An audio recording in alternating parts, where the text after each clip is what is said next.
Hey guys, I don't care what sport you watch. This is where the best information is.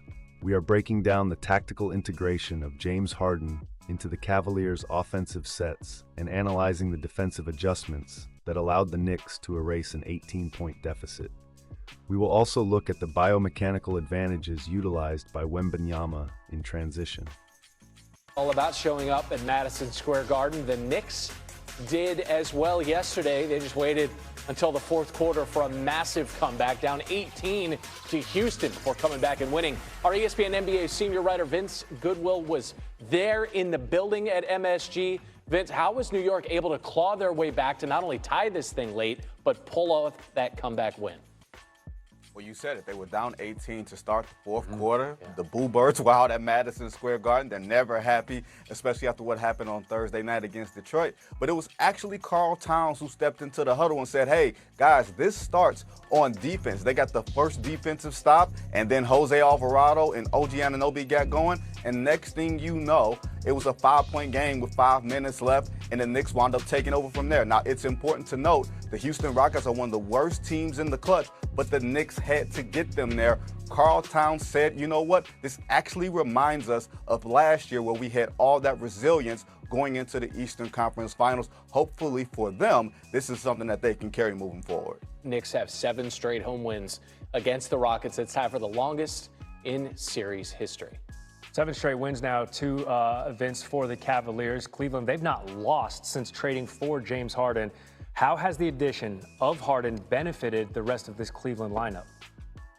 Well, it's important to note the Cavs were rolling right before they traded for James Harden, but since then, it's been even more magnified. Harden has only taken 11 shots per game since he's gotten there, but averaged over 9 assists and shooting 48% from 3. I've talked to people close to Harden. They say he feels very happy playing next to Donovan Mitchell. He feels better knowing that he can maximize himself playing next to better players like Jared Allen, like Evan Mobley, like Tyson. So it seems like right now the Cavs are rolling, but it's important to note they're playing the Oklahoma City Thunder today. They've had an easy schedule, averaging over 124 points a game. This will be the toughest test that they've had since acquiring Harden. Yeah, you're not lying. The Cavaliers 15 games over 500 again, riding the Eastern Conference's longest winning streak currently at 7 games. But against the Thunder, 1 p.m. Eastern today on ABC. It's a true test. Vince, much appreciated. Yes, sir. Anna Storm and Jay Harris with you, which we forgot to say at the start of the show. Yeah. Wemby windmill.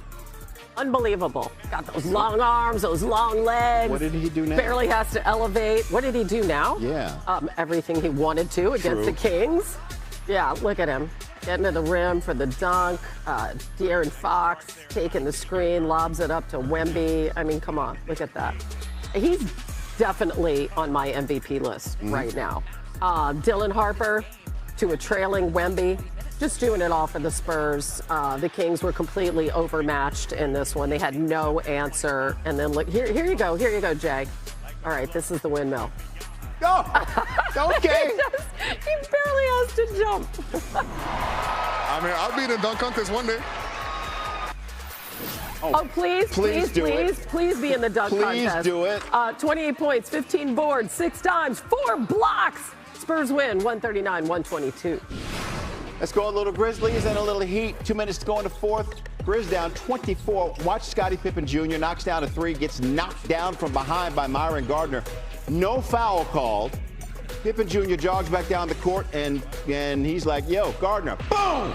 That's for knocking me down. And there goes the scuffle. Everybody's involved in this thing. Watch it again. Pippen Jr. gets hit in the back by Gardner. Again, no call.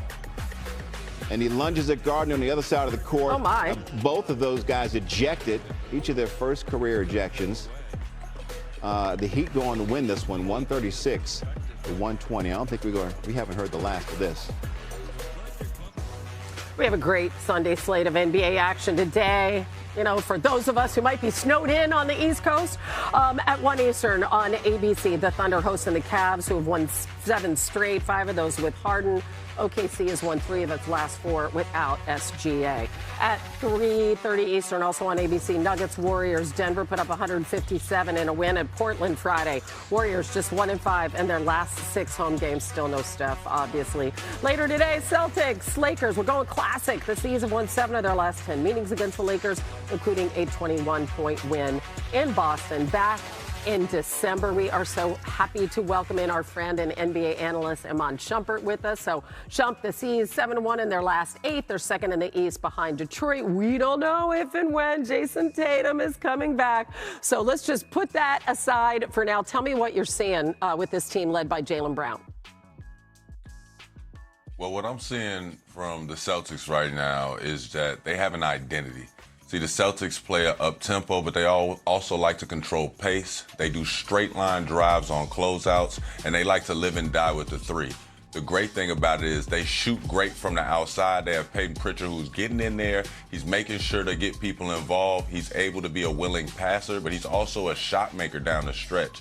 Now, when you pair that with Jaylen Brown and the consistent plate of food that he's given everybody all year, the man's averaging what he needs to average to be in MVP and scoring champion conversations. But when you have a tough shot maker down the stretch, they become a team that can match up with anybody in the East. It'll just be really interesting to follow this whole Tatum story and see what might or might not happen. In the meantime, it's a little bit crowded there, right? Behind the Detroit Pistons, that whole group. We have the Cavs just a game behind the Celtics.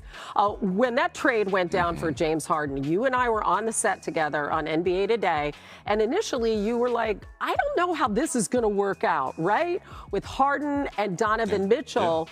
So far, so good. Why? I think that's the beauty of having a James Harden. James Harden, though we all have our critiques, though we all have, our things that we see that could be negative, when you look at James Harden and his body of work, every team that he comes to, the initial response is everything goes up from there. He always adds something to a team. He's going to get the ball screen going. Whoever your leading big man is going to see some early success. Your outside shooting is going to go up just because of the presence that he brings on the basketball floor. The issue that we see with James Harden isn't going to be until the playoffs. But for what he's doing right now, as far as the Cavs trying to get a higher seed, improve themselves as far as being a ball club to go into the playoffs, James Harden is going to do all of that. I don't make any mistake. This is one of our leading scorers of all time. But when we start talking about the playoffs, we just don't want him to get into the second and third round of the playoffs and disappear like it's happened in previous years. If he can stay away from that and make it to where it's FGAs at the end of the game rather than TOs, hey, man, we're going to see a different James Harden this year in the playoffs. I like that. I also want to give Donovan Mitchell his props, right? I mean, he is having an unbelievable season. There's no way this team is where they are without him. Shump, you're the best. The tactical evolution of the Cleveland Cavaliers following the acquisition of James Harden offers a compelling case study in usage rate redistribution and offensive efficiency. The primary takeaway from the current 7-game winning streak is not merely the result, but the process behind the offensive flow. Harden averaging over 9 assists while attempting only 11 shots per game indicates a deliberate shift from a heliocentric scoring model to a primary facilitator role. This fundamental change maximizes the roster construction around him.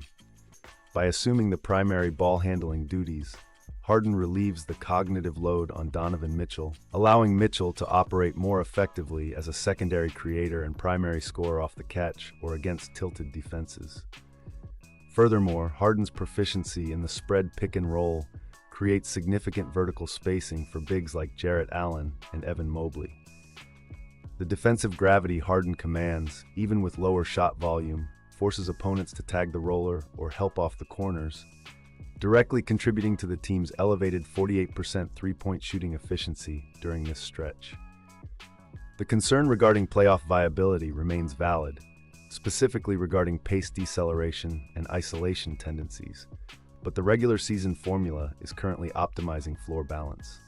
Moving to the New York Knicks, the comeback against Houston underscores the value of defensive versatility in clutch situations. Overcoming an 18-point fourth-quarter deficit requires high-intensity perimeter pressure and seamless switching. The ability of players like OG Anunoby and Jose Alvarado to disrupt point-of-attack initiation forces opponents deep into the shot clock, leading to lower-quality field goal attempts. Karl Anthony Towns taking vocal leadership on the defensive end suggests a maturation in his role, understanding that rim protection and communication are prerequisites for closing lineups under Tom Thibodeau's system. The Knicks' ability to stifle a team in the clutch, regardless of the opponent's standing, speaks to a disciplined adherence to defensive schemes when possession value is highest. In Boston, the Celtics maintain a distinct offensive identity predicated on pace control and decision-making on the catch. The focus on straight-line drives against closeouts is a fundamental principle of modern spacing. When the defense rotates to cover the three-point line, the ability to attack the paint immediately compromises the defensive shell, leading to high-percentage look-and-kick opportunities. Jaylen Brown's efficiency in this system, operating as a primary option without Jason Tatum, demonstrates the scalability of Boston's offense. It is not reliant on a single fulcrum, but rather on a collective adherence to spacing principles and ball movement. Finally, Victor Wembanyama's performance highlights the unguardable nature of extreme length when paired with coordination. The mechanics of his transition scoring, specifically the windmill dunk sequence, reveal a stride length and catch radius that renders traditional transition defense ineffective. He occupies vertical and horizontal space that defenders cannot mathematically cover, allowing for high-efficiency finishing without requiring complex dribble moves. The tactical imperative for opponents is to disrupt his pathing before he crosses half-court, as rim protection against his release point is virtually impossible once he establishes momentum.